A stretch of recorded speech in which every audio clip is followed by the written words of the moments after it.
L'actualité au Togo, vous également, c'est votre sujet d'accueil, président Mbandakani. L'atmosphère politique de ce côté-là, comment donc sortir de cette crise?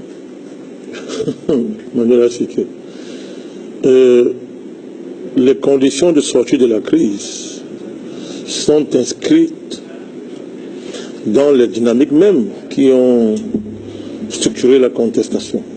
Oui. Et vous vous souvenez ici, au début de cette contestation, nous avons été interpellés suffisamment par nos amis togolais. Oui. Et nous les avons donné quelques petits conseils, oui, en toute modestie. Et il faut savoir reconnaître que ces conseils-là, nous avons été des visionnaires. Ça fait mal, mais c'est comme ça. Nous avons dit de faire très attention. Qu'est-ce que nous disions à l'époque? Des questions simples, qui sont aujourd'hui des lieux communs dans le débat géopolitique sur le continent. C'est la question de comment est-ce que nous négocions la sortie des pouvoirs qui ont des pouvoirs héritiers de la colonisation, et particulièrement la colonisation française. Et de deux, qu'est-ce que veut dire s'opposer en Afrique? Ça veut dire quoi l'opposition?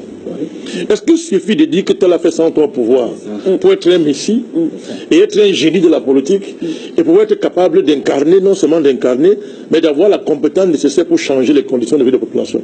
C'est ça en dernier ressort, la politique. Voilà les questions simples que nous avons posées. Qu'est-ce qui se passe au Togo?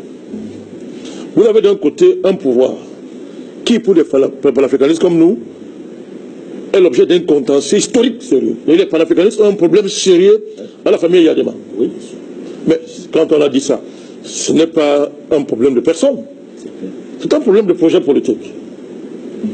La famille Yadema, et je salue les qualifications apportées en même moment, c'est le coupable direct, personnel qui a tué Sylvanus Olympio, mais ça n'affoue pas la responsabilité de la famille Yadema, qui a assumé l'héritage criminel que la France a imposé au Togo.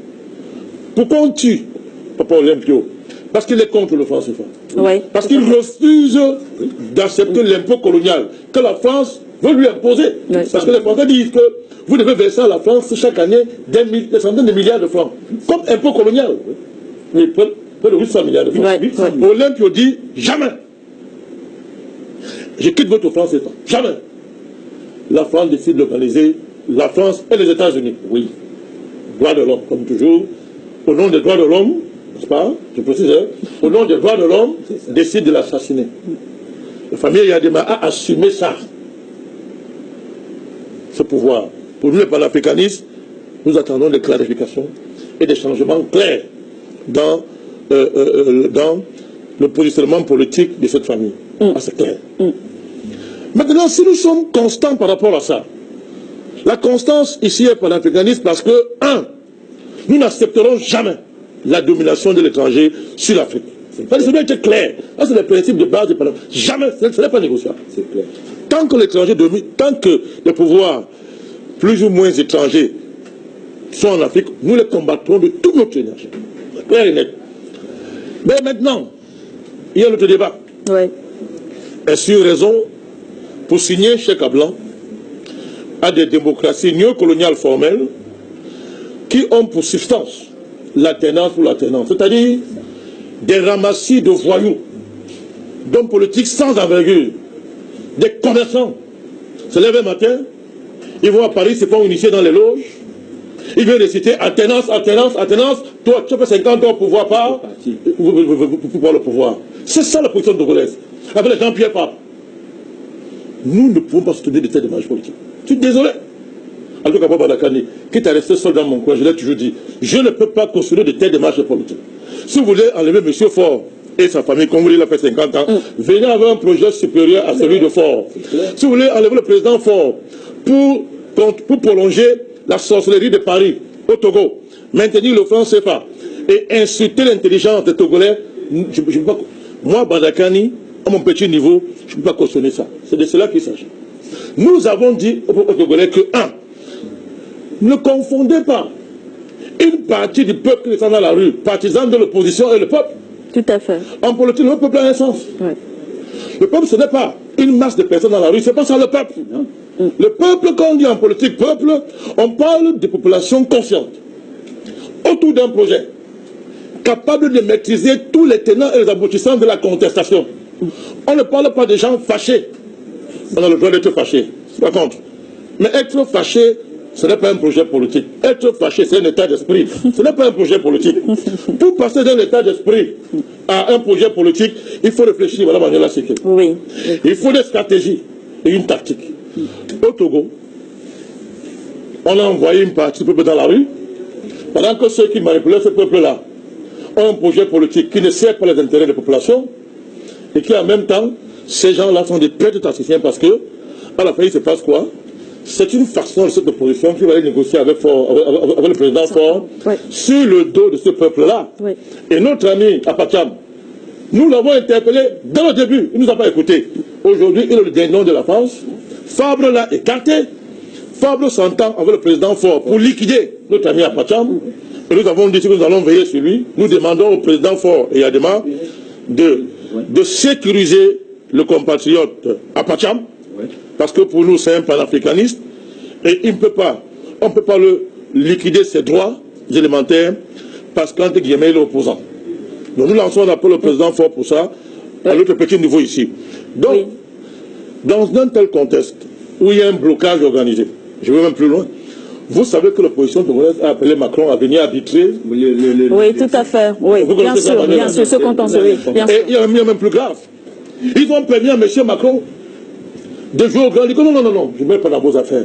Mais ça, ça ressemble à la catastrophe que nous avons en Côte d'Ivoire. M. Macron a décliné l'offre. Donc, dans un tel contexte, nous saluons l'entrée en scène de la société civile. Parce qu'il faut quand même un troisième, larron, parlons comme ça, qui peut remettre sur la table la question de l'intérêt général. L'intérêt général dans ce pays, ce n'est pas l'alternance.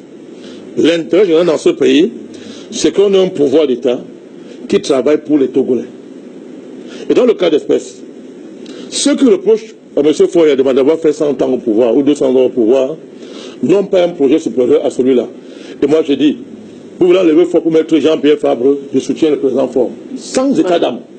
Je dis que je le soutiens. Il n'est pas question d'enlever le président Ayadema pour nous mettre M. Jean-Pierre Fabre au pouvoir. Je donne une image. Oui.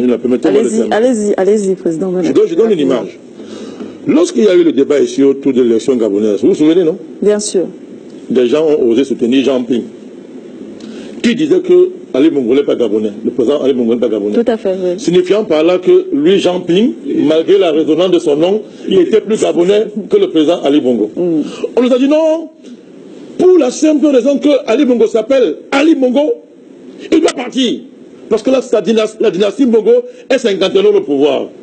Qui peut oser aujourd'hui, avec les actes que pose ce président, se souvenir de ce fameux monsieur que vous avez appelé Jean Ping. Ping, Jean Ping ou Jean Ping. C'est ça. Qui peut oser soutenir ce genre de choses? Donc on est dans une même configuration pareille au Togo. Oui. Nous soutenons l'appel de la société civile. Oui. Nous lançons un appel à l'apaisement et à la cohésion sociale pour le bonheur du Togo et de son peuple. Nous disons que en toute chose, à toute fin utile, la grandeur des hommes politiques consiste aussi à savoir gérer les contradictions internes de manière à ne pas ouvrir la porte à la recolonisation du pays. Si les hommes politiques au Togo ne savent pas faire ça, vraiment, c'est une honte pour le continent africain. Nous espérons qu'ils vont se ressaisir. Voilà, merci beaucoup. Merci beaucoup.